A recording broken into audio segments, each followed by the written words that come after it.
Just a couple bad weather fans representing New York, talking all things sports. Man, what could go wrong? We got Alex, who's a fan of the Knicks, and Mike of the Nets. The yin-yang of the tri-state, place your bets on the Yankees, Giants, Mets, or Jets.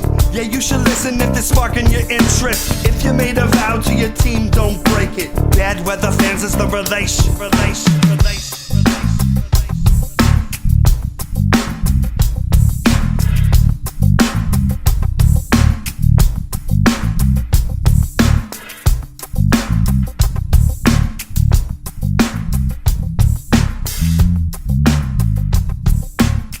That's right. This is Bad Weather Fans, episode number 153. Mike Biseglia, Alex Benezowitz. We have a special guest filling in for Alex today who is out.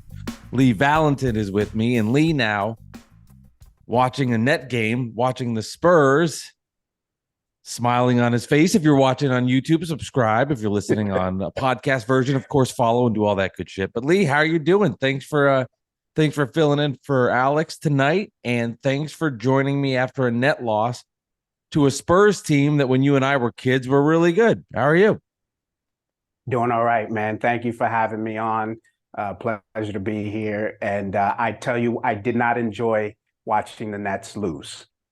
Tough loss. Sorry, man. Yeah. So sorry. Yeah, you're full of shit. And for people that don't know Lee, make sure you check him out. Follow him. He's an amazing comedian here in New York. Really funny. And Jets fan, as you can see from his shirt, and Knicks fan as well. Yeah. So do you not get much pleasure in the Nets losing? I mean, you'd prefer they lose, No. I assume. I mean, they're in your division. So I mean, there's that.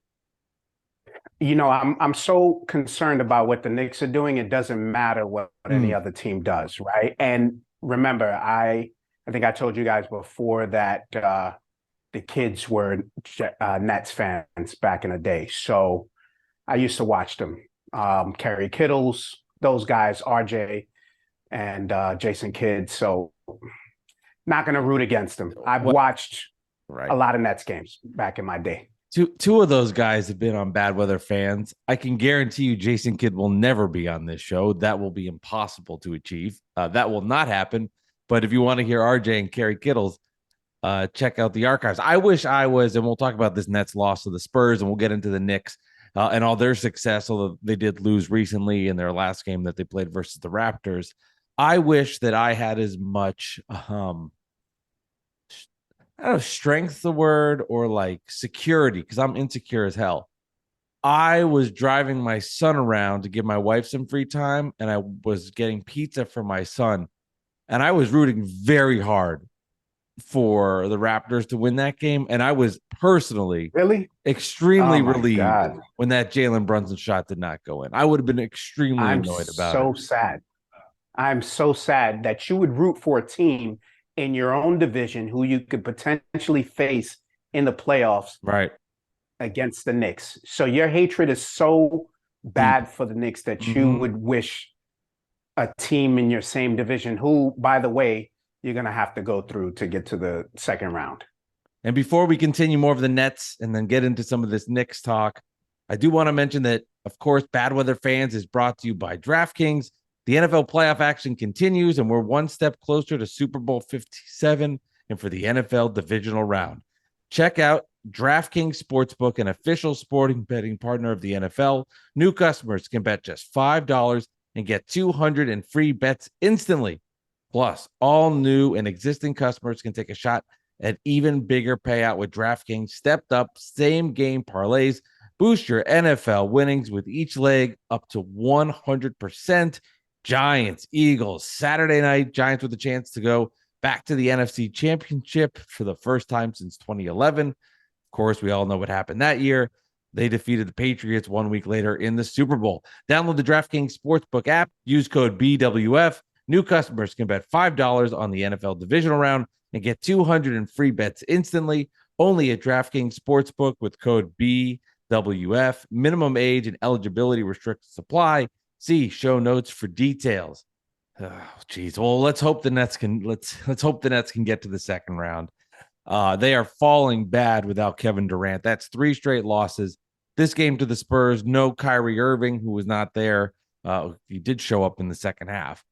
on the sidelines. Ben Simmons had a decent game, finished with a triple-double, played well, but the Nets they had no answers for Keldon Johnson. He was unstoppable. And what was really just an ugly basketball game of turnovers, offensive rebounds, and it's just a shitty loss for the Nets, who now without Kevin Durant, you're getting deja vu from last year. And it's, as a Net fan, it's scary.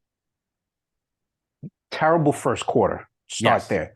Too many turnovers. Ben Simmons with a few turnovers, poor shooting in the first quarter. And then you had it was a wonder that they weren't even in the game, because the Spurs couldn't shoot to save their lives, even though they were up 14, but they couldn't shoot. But the things that I saw about the Nets that kind of worries me, like if you're looking into the playoffs, the interior defense is awful. Defensive rebounding was awful today.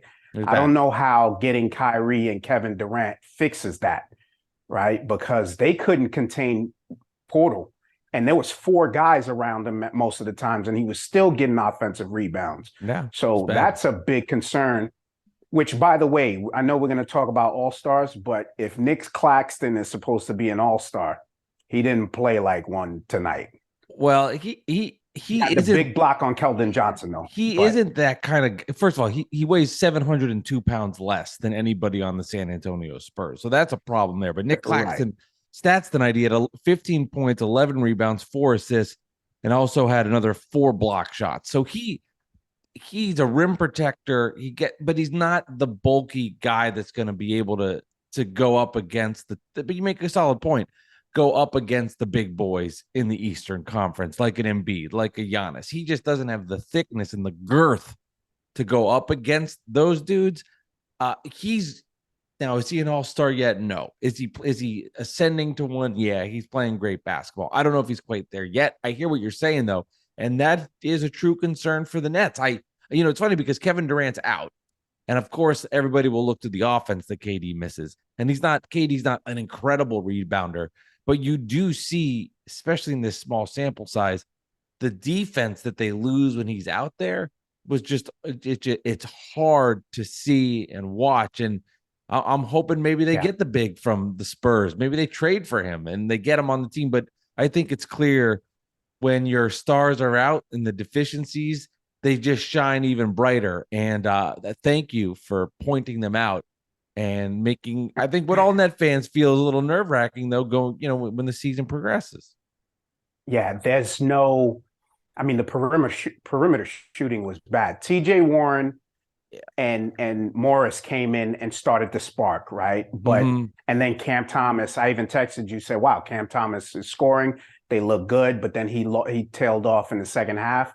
But what happened to Joe Harris and Steph Curry and Patty Mills? Like, these guys, it would be such a good team with Kevin Durant and Kyrie out if those guys could shoot well and Ben Simmons could play with those guys. They would be a different team, man. It would be a completely different team. Well, you see it too. I mean, first of all, Joe Harris has been lost. He's been awful this season. It's really disappointing because of what he was for the Nets in the past. He clearly is not the same player, and he's not good right now. Curry got a little bit going later in the game, and Mills has been a disaster. But you can see, especially a guy like Royce O'Neal, and Richard Jefferson brought this out in the broadcast, a guy like Royce O'Neal fits well with superstars. And when you put him around stars, he can do those other things to help. But when you ask him to be the star or to be the main guy, it's just not the same. I feel less concerned about the perimeter shooting because they've been lights out lately. And I do believe when you get Kyrie back, you get KD back, they will play better. You've been on this podcast with some of your bits about Ben Simmons. I'm curious now, what was your legit impressions of Ben tonight on the court? What'd you think? Legit impressions. I love Ben Simmons, and anybody who knows me knows that I love his game. He's plays great defense. He can get to the basket at will, even though early on he missed a lot of layups, a lot of attempts at the rim today. But he threw a cross-court pass. What's up, Leon? He threw a cross-court pass from the top of the key to the corner where Morris was able to catch and shoot 3. He missed, but those are the kinds of things that you can see. And then on the break, he had this one pass to Claxton, who got the rebound, and then sprinted down court, got past the defense, and Simmons hit him with a dime. This guy is unselfish. He doesn't mind, if other guys shine, and that's why I thought he would be perfect for this team with Kyrie and KD, and he can do other things. I mean, he had a triple-double, and he didn't even have a great game, but he's just so good at doing everything, man. You just need guys who can finish with him on the court. You know what I mean? No, this was his best game that he's had in a long time. So I'm glad that you got to see it. He was aggressive tonight, which I liked. He got in foul trouble, which has been a problem. And he had those, you could see when he went out with the 4 fouls towards the end of the third quarter, the Spurs really made their push and took that lead into the fourth, where it was hovering between like 5 to 8 points for a while. Ben came back. They at least pushed the ball. They ran out of gas. But you can see the positive things he can do. And it's just for him to be aggressive. He got to the free throw line, was 2 for 2, which was awesome to see.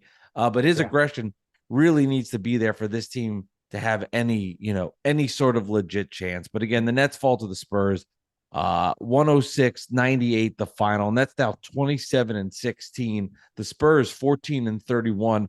They're probably disappointed they lost because they're going for the number 1 draft pick. But, the guys out there, I don't know. The guys out there will compete. You know what management's trying to do. Yeah, but those guys are playing hard. They were. Keldon Johnson was great tonight.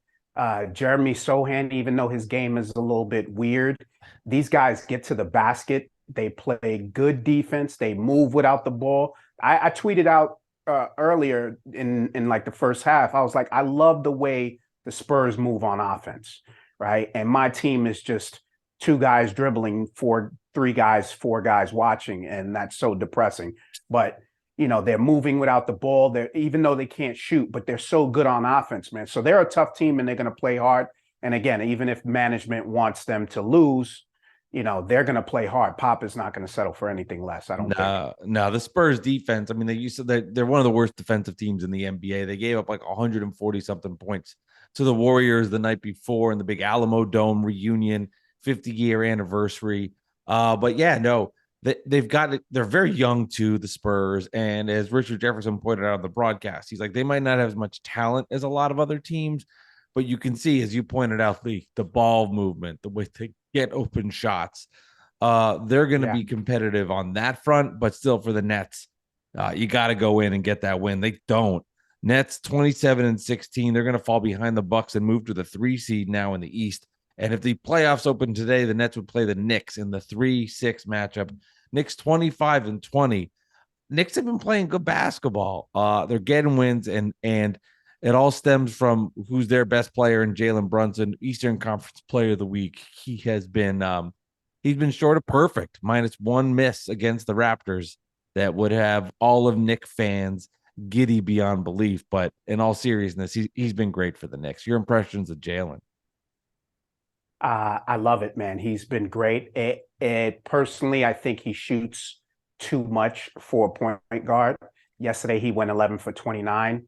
And that's probably just a function of the great defense and the length that the Raptors have and stuff like that, and just the toughness. Like the Raptors guard from the half court line, and they're on you. There's pressure on ball. They defend the lanes, the passing lanes really well. So he had a poor shooting night, but I mean, Eastern Conference Player of the Week. He's been great. They were 3-1.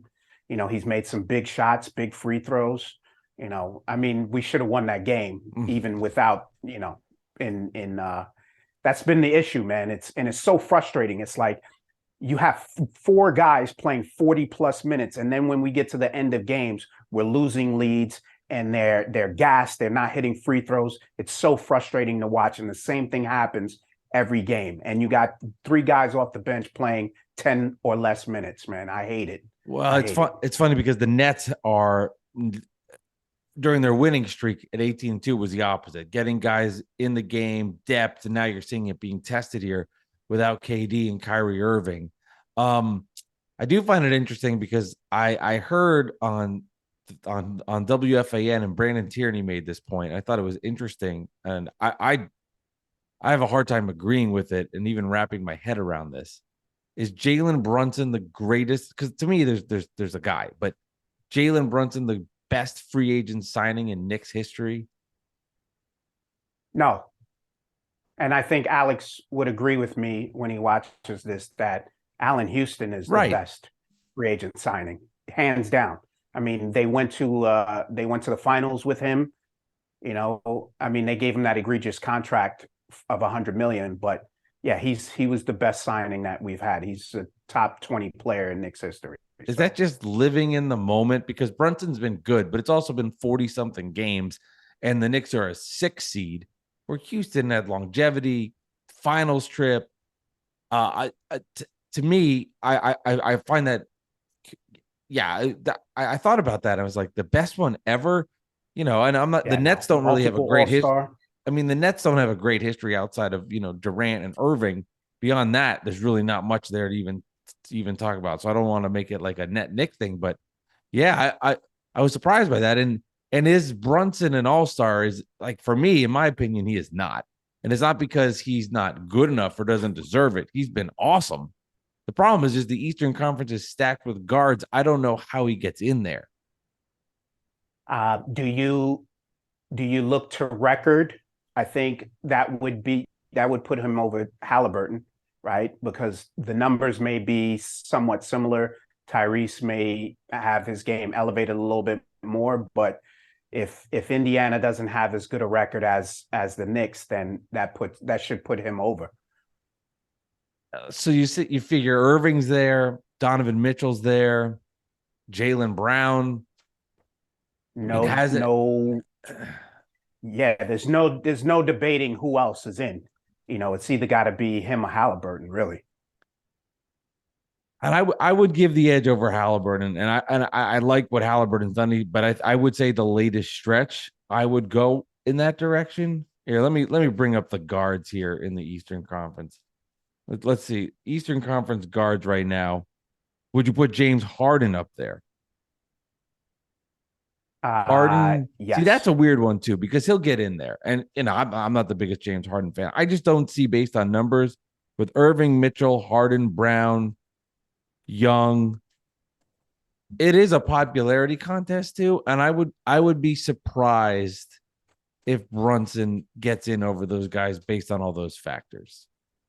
Yeah, popularity aside, I don't know what Young's numbers are. I would imagine his shooting has been abysmal this year, or less than what he is normally. Probably.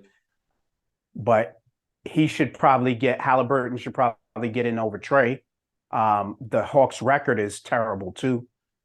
So I don't know if they look, but again, if we're talking about reserves or fan votes, right? If we're talking about fan votes, Trey's going to get in. But if we're talking about reserves, and if it's between Halliburton and Brunson and Trey, I think Trey is the guy that's odd man out. Wouldn't it really just piss Knick fans off? The reserves come in, and the fan vote for the starters at the reserves, and it's just like Halliburton gets in. Oh boy, I might have to tune in, and I haven't done this in a while, Lee. I've been trying to be better about it. I haven't been in Knick spaces in a couple of months, but I might have to tune in for Good that. for you. You go into any? You just. I haven't recently, because a lot of them are during my work hours, so I can't really join in. But yeah, I mean, it's going to be a meltdown. But you know what? Knicks fans are used to it, man. Right. They've been, the RJ snubs for top 25, under 22, or whatever it was. Right. 2019 best draft picks. He's not even in the top 10 or whatever.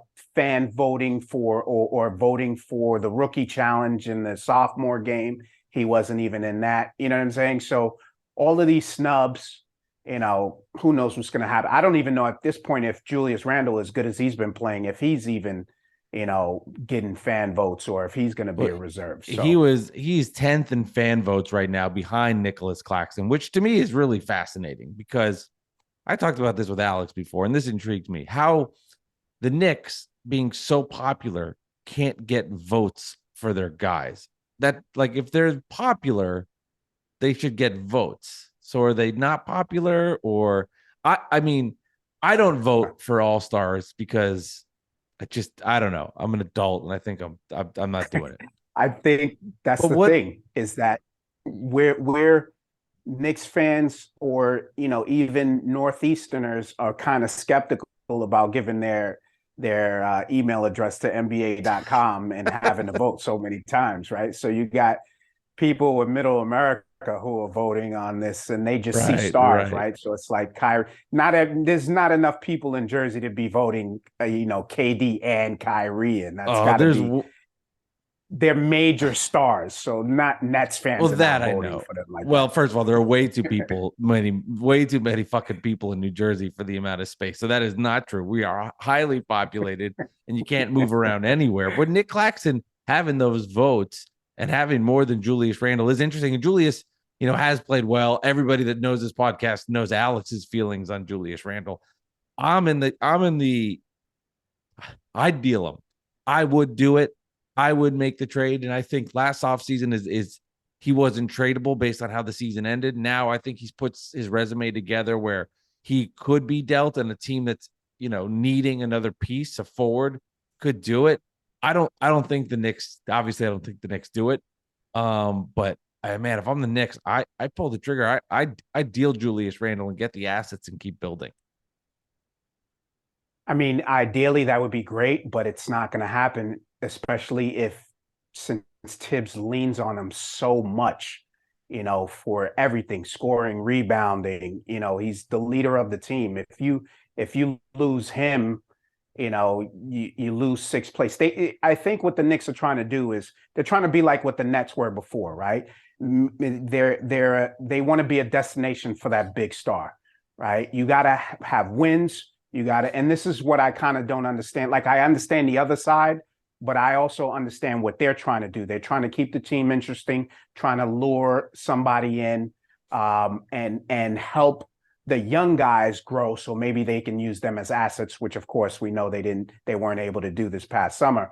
But I think that's what they're trying to do. They're trying to stay relevant and win, right? So that, the future could be better. So I don't think they trade Randle, No. but you need good players. Even if he's the third best player on the team, you need good players at every position, right? So you don't just get rid of a guy for things that are unknown. I just don't understand that. Yeah, no, they're 25 and 20. I think Knick fans have to be happy with where the season's going. It does feel like there's less of a buzz with the Knicks, even though they are for Knick fans. Is there a buzz, you think, with them? Because they're playing well. Obviously, they're in the mix to be right now the 6th seed, which would be huge. There's no buzz. I don't know. Something feels off to me. Well, the problem is that Knicks fans, from what I understand, don't want to be middle of the pack, right? Because they see that sustaining for the future, right? Even though they have 11 picks in the next few years or whatever it is. They have all their draft capital. They're not strapped with terrible contracts. I mean, honestly, I hate to sound like a company guy, and I know some people are going to be watching this and be like, oh, that's company speak, but they're in the best position that I've ever seen them in, right? And they're winning, right? So I don't think they're going to be here long, but that's probably the fans' biggest thing is we don't want to be middle of the pack. We want to do it like OKC. Tear the shit down, play all the young guys. Right. Maybe you'll get a Shy, maybe you'll get a Jalen Williams, and then we can see something. We have something to follow and to grow with, and that's not happening. Even though you have Quentin Grimes, you have Emmanuel Quickly, you have Obi Toppin, like these guys are good, productive players in the lineup. You have RJ Barrett. And there is growth. They're still young, you know what I'm saying? But they want to just start with a bunch of 19-year-olds, and that's not happening. Right. Nobody can be the San Antonio Spurs that beats the Nets, even with guys that are 19, 20 years old and getting a win versus the Nets. That loss just pissed me off. It's just try in the moment to realize, it's mid-January. There's a long way to go for the season. It's not even close to over, but it's deja vu with the Kevin Durant stuff out. And last week on the podcast, I said, I think the Nets will be better than what they were last year. They definitely have more talent, but it's just, he comes out of the lineup and it's just like everything changes. Irving's out tonight. He wasn't great versus the Thunder anyway. And Lee, I'm in jeopardy now of something that's never happened to me on Bad Weather Fans. The Nets are 7-0 versus the Knicks since Alex and I have done this podcast. I legit fear on January 25th, I think it is, the ABC Saturday night game. Like this is there for the Knicks. And, I don't know what that feeling is like to talk to Alex after a net loss. I almost I won't be rooting for this, but in a weird way, like at least if they do lose, I can get that kind of out of the way because it's never happened. You know what? I'm going to go in the Knicks Spaces tomorrow, and I'm going to make sure everybody adds you when the Knicks win that game. And we're going to be relentless, dude. Oh, I bet. It's going to be like our championship, bro. Oh, I know. It'll be my championship too when we beat the Knicks. I could say it. Everybody's like, oh, you're Kevin Durant and Kyrie Irving, and your championship's beating the Knicks. I'm like, fuck straight. Yeah, it is. And I'm proud of it because that's all I've got. Although I've got I think every Knicks person in that space I've muted. I've made sure to just make my timeline as peaceful and easy as possible. It's just like right now, it's just like Rachel Ray cooking tips, honestly, when I go on Twitter. Like I do not want to see anything. The Knicks lost, maybe I'll like creep back in, but I gotta protect myself for mental health from like Knicks Twitter. I'm serious. That's great. Good for you, man. Good for you. I'm glad you get to log into Twitter and it's peaceful. It's hell for me all the time, man. I gotta read, I can't stop, dude. I'm just reading all the Knicks shit all day long, dude. Yeah, I know it is nonstop. How many? I mean, man, there's so many tweets I've written out and deleted at people. It's unbelievable. Like the amount of things I'm like, say it, don't say it. You really got to be careful because there's times where I'm like, nah, don't do it. It's like that's crossing the line. But man, I mean, it is like a drug. Yeah. It's interesting because maybe some of the things that you see as an outsider based on the Knicks, like how much you hate them, there are some Knicks fans who may feel the same way. It's weird because they watch the team, but they hate the team. So yeah, they probably will align with some of your views of your hatred for the Knicks. We'll talk a little football in a second, so I want to get this. Don't forget, Bad Weather Fans, as I mentioned before, is brought to you by DraftKings, and the NFL playoff action continues. We're one step closer to Super Bowl 57, and for the NFL divisional round, check out DraftKings Sportsbook, an official sports betting partner of the NFL. New customers can bet just $5 and get 200 in free bets instantly. Plus, all new and existing customers can take a shot at even bigger payouts with DraftKings stepped up same game parlays. Boost your NFL winnings each leg you add up to 100%. Of course, I'm a big Giants fan. Giants and Eagles this weekend, Saturday night. We'll see if Danny Dimes, Saquon Barkley can keep things moving. It would be fun to watch as the Giants got that monster win versus the Vikings in Minnesota last week. Download the DraftKings Sportsbook app and use code BWF. New customers can bet $5 on the NFL divisional round and get 200 in free bets instantly. Only at DraftKings Sportsbook with code BWF. Minimum age and eligibility restrictions apply. See show notes for details. Now, Lee, I see you in a Jets shirt. If people are watching this on YouTube, do you root against the Giants, or is it the same thing with the Nets? Like you're just same thing. My dad is a Giants fan. He likes the Jets because of me. He follows them because of me, but he's a Giants fan. So and most of my friends are Giants fans. So I root for the Giants, even though I don't watch them all the time, but I'm rooting for the Giants for sure. So I thought they should have beat Minnesota in the first game earlier in the year. Sure. But I'm just glad that they beat. I just don't like Kirk Cousins. I just don't. He spurned the Jets, even though I didn't want him to sign with the Jets, but he kind of shitted on the Jets and then went to sign with Minnesota. So every loss is a win for me. I hate Kirk Cousins the way you hate the Knicks. Oh, wow. So you really dislike Kirk Cousins. He's my least favorite football player in the history of football. Second to Phillip Rivers. But yeah, I don't like that guy. Not a bolo tie fan. Definitely not. So here's a question nobody's ever asked you before. How did you become a Jet fan when your family and your dad was Giants?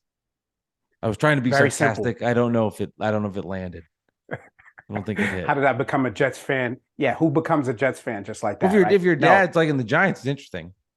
Well, here's the thing: is that as a kid, the Jets would come on at 1 o'clock, so that would be the first game, and my dad would just watch. But that would be Right. the first game that came on, right? And by the time 4 o'clock rolled around, I was like, and that would be the Giants would be the 4 o'clock game. So sometimes I would catch them, but that's how it happened. I just became a Jets fan, and the Jets had like Wesley Walker, Al Toon, Richard Todd, and then that big Miami game, AJ Dewey, and all that stuff. So yeah, that's how I became a Jets fan, just because they were on earlier. I am worried. Like I have my son, and this is my favorite thing in the world. Is he'll recognize the Nets logo and he'll point to it and go, "Dad, Dad." And I'm like, "Yes." If he became a Knicks fan, like I'd have to. I'm not gonna. I would encourage him to be a Net fan, but of course he's his own person if that's what he wants to do, because kids in school, whatever. No, say it. But say it. It would fucking you suck. will beat your kid. You would beat your kid. Stop it. For sure. Because I would. No, you just don't turn on the Knicks games. Right. Right? Well, that's not Because happening. That's not happening. Yeah. So he's going to be a Nets fan. Okay. Now, Yankees fan, you got to worry about, because I'm sure he's going to go to school and all those kids are going to be. Are they Yankees popular fans. in the area? So now Yes. I'm wearing now the Mets. You wanted to watch lose. No. Oh, see, No. I don't buy And that. here- I don't buy that. Well, no. Here's why. Okay. Very early on when we played, I lived and grew up in the Bronx. We went to Yankee games $1.50, but the Mets were always the team. So when we were kids, the Mets came and signed autographs for us, right? So I had like Mookie Wilson, Doc Gooden, Darryl Strawberry. That was the thing in the baseball organization that I was in. So, and then they were winning in '86. So, Sure. or like through the '80s, they were the team, and the Yankees weren't even that good. So I would root for the Mets, but I was always going to Yankee games, and I just happened to be a bigger Yankee fan. But I won't root against the Mets. And most Yankee fans, if you're watching this, I'm sorry, but I think Citi Field is way better than the new Yankee Stadium. I have not been to new Yankee Stadium, so I couldn't voice that. I do love Citi Field. I think it's a great place to go to a game. The Yankees I know people have said it just doesn't have the same feel that, original Yankee Stadium, one of the greatest places to watch any sports game that you could find. Just not that same vibe for you. Or is it still good? No. Just City's better. It's good. I love it. I love that you can catch the game from anywhere except that wall in the outfield where you can't see right field completely. But yeah, you can see the game anywhere, and it kind of looks like the original Yankee Stadium. It's just the outside has changed, but it looks like the original Yankee Stadium. But Citi Field is just better. I'm sorry. I'm going to divert the conversation a different way, but I'm curious to ask you about this because I really respect and love creative people. And to me, I think it's one of the most fascinating things in the world when somebody's creative. But I also think with creativity, there's a lot of actually processing, and you have to be creative, but you also have to be process oriented in how you're creative about things. So on your Twitter page, in other spots, you put together some awesome videos with like there's a Jet fan, a Jet dad, or if it's a Knicks reporter. How does an idea come to you? And then when you're working on an idea, like what's the process in going from something that jumped in your brain to, okay, now this is going to become a video that I'm going to promote and make people laugh? Yeah, that's a good question. And thank you, by the way, for watching the videos. I appreciate everybody always watching it and just fucking being involved with my silliness. The video that I actually came up with the other day is because I don't watch any football unless it's the Jets. I don't watch, the playoffs. I don't care who wins the Super Bowl. None of that. It's just like Jets or nothing. So I came up with the idea, like, what would I be doing, or what am I going to be doing if there's no football to watch? Right. So I started vacuuming. I started, folding clothes. I'm like, oh shit, I'm actually getting my Sundays back. And that kind of became the basis for the video. And I was just going through things that I would be doing, and just seeing other people have fun made me think, well, I'm kind of jealous, but wait, the Jets did have all of these good things happen. So that was like the basis of that video. But I also started the season with Jets dad being excited about the season. So I was like, all right, let me bookend this season with, a disappointment video or something like that. And the people love it. So I'm just grateful that everybody just tunes in to the silliness and watches that stuff. But it's weird how it just happens like that. I'm like, oh, I think this is funny. Let me put this on video. How long does it take to make one? This last one is a couple of hours. I didn't know anything about editing, right? So I just happened to, hit record, and sometimes the funny parts is in the editing, right? So I may say a lot of things, right? I may rant for like 4 minutes, and then I'll cut it up, and I'll present it as if, it was said in that moment. But I'm like, I was praying. I was like, what can I'm praying that we get Lamar Jackson. And all right, where can I be praying? Oh, it'll be funny if I'm in church and I'm praying for Lamar Jackson and stuff like that. So that's how those things come about, man. See, that's what I'm saying. Like with the processing of stuff, the editing too is part of the funniness, and seeing that and having the abrupt cut or an abrupt sentence and listening back to it and feeling that timing does make a huge difference in those. So no, thank you for sharing that. It is interesting. So Giants do play on Saturday night. They're going up against I'm having a brain fart. They're going up against the Eagles. They're playing Philly. Giants 0-2 this year versus Philly. Jets not in the playoffs. What kind of Thanks for reminding me. You're very welcome. I'm happy to do that. Yeah, I'm sure Alex would be happy. The Alex and I have the Mets in common, but I mean, I don't know. I'm not a hockey fan. I don't have any hockey interests at all. Any hockey interests on your end? The greatest, besides Gretzky, one of my favorite players is Ovechkin. So I'll watch him anytime. I have been to a hockey playoff game, one of the greatest experiences. I don't follow it day to day. Growing up, I was an Islanders fan because Mike Bossy and they had a couple of guys and they were a good team. But I would say if I'm a fan of any team, it would probably be the Rangers. But yeah, I just love watching Ovechkin. I think he's the best player I've, outside of Gretzky ever. So you've got Jets, I've got Giants, you've got Yankees, I've got Mets, you've got Knicks, I've got Nets. So we've at all opposite. We're complete teams. Opposite. Yes, we're complete opposites. Now, if I had to pick a hockey team, it would be the Devils, just based on association with the Nets and their time in Jersey. But I don't live or die with Devil wins. I couldn't tell you one player on the Devils. I could tell you players from the 90s, from NHL 95, but that's about it. So point I'm getting at though is, we have those different teams, but the one that we, Alex and I have together is the Mets. So we're all opposite, but the Jets not in the playoffs. Your pick, or not your pick, who do you think's the starting quarterback for the Jets in week 1 next year? Oh, good question. I mean, let's talk of Derek Carr. Let's talk of Lamar. It depends on who the offensive coordinator is. I think that'll give us an indication of who's going to be the starting quarterback. They might have an inside track. They might wait. So right now, personally, I'm hoping it's Lamar. But we'll see. I wouldn't mind. And I'm almost, dude, I'm such a terrible person. I'm like, well, why don't we just bring Zach back and see? That would be fun. Maybe the issue was Mike LaFleur. You know what I'm saying? And maybe Zach will be better. It's so easy, trust me. And I think with the Giants in town and with the success of Daniel Jones this year in particular, everybody was basically saying like, you can't bring this guy back, write him off. Now Daniel Jones is going to make one insane kind of contract, as long as nothing goes crazy, I guess, but like is going to make a ton of money. Clearly has shown that he has the ability to play in New York. But one of the best games I've ever seen from a quarterback in the playoffs in the Viking game was practically perfect.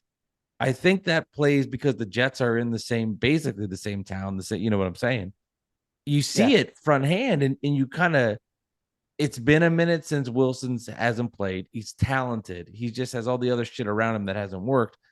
I could see a Jet fan, and you say you're a bad person, but I could see how you could trick yourself in saying like, well, let's just bring him up back as the backup and see what happens. Like I could see you playing those mind tricks. Yeah. Well, we don't even, I think part of that too is the contract, right? It's like he's on the books. You might as well find a place for him. And who knows, after this next year, he might be good again, being in his fourth year. But look, I didn't understand. First of all, Giants fans are terrible people because they treat Eli Manning, a lot of them treat Eli Manning like shit. And Eli Manning was a great quarterback, right? Came up big. But I saw Danny Dimes make the throws. He stood in the pocket. He can run the ball. He hasn't had weapons. So what are you going to do? You can't. The opposite is true for Zach. He has all the weapons and he can't do anything with them. But yeah, Daniel Jones is not a terrible quarterback. He just had terrible coaching, and the offensive line was shit for a while. So and his best years were with Pat Shurmur early on when he had him as his head coach. In his rookie season, Daniel Jones, this was his rookie year was his best season until this one, where you saw his rookie year and you went, okay, that was a good rookie year. Let's see what happens. And then Joe Judge ruined him, and that coaching staff ruined him. Now, what they've been able to do this year, you see him kind of like in the progression of where I think things could have gone if they had the right coaching staff. I'm not the best person in the world. I don't know if I'm like terrible, maybe slightly below average, but I would never give Eli Manning shit. I mean, if you're going to get 2 Super Bowls and have 2 of the greatest performances in the history of the sport and do it at the biggest times you can never do that with Eli. I mean, he's a Giant. He's, the Knicks. I don't know. I'm bringing this back to the Knicks. Like if Knicks, something like that happened, maybe we could find some angles to be dickheads, but we can't because it's Giants football. Well, Lee, thank you very much for helping out and filling in here on Bad Weather Fans. Appreciate that. Follow Lee on Twitter at Lee Valentin. Check out the video he was talking about. We'll make sure to retweet it and share it with anybody. You got a look on your face like there's something you're wanting to say. No. So I'm gonna leave you the floor. Now you're just leaving me hanging here. Thank you very much, man. I appreciate it. Always a pleasure being on here, man. I love the show and big fan of you guys. So I always love being on here, man. Thank you so much. Thank you, Lee. Again, this has been Bad Weather Fans, episode 153 with Mike and Alex. Don't forget, everybody, go ahead on Apple Podcasts. Please follow the show and subscribe, or wherever you might be listening to the podcast. And on YouTube, check it out. You can see Lee's awesome Jets shirt and watch this bad boy and the video process of it. Don't forget as well, some great videos and podcast episodes that have been archived with some awesome guests, including Richard Jefferson, Kerry Kittles, Chris Childs, Meta World Peace, to name a few, and Tracy McGrady. Check those out if you haven't heard it or you are new to the podcast. Nets stinker versus the Spurs. They've lost 3 in a row. Meanwhile, the Knicks 25-20, bad loss, but they're playing good basketball. And Jalen Brunson will probably be an all-star. And everybody that was listening to this episode earlier was like screaming in their microphone, Seglia, you don't know after 25%, it's the media that votes. Come on. I get it. Okay. I just don't think they'll vote for him. Give me a break. This has been Bad Weather Fans, episode 153. We'll see y'all next time.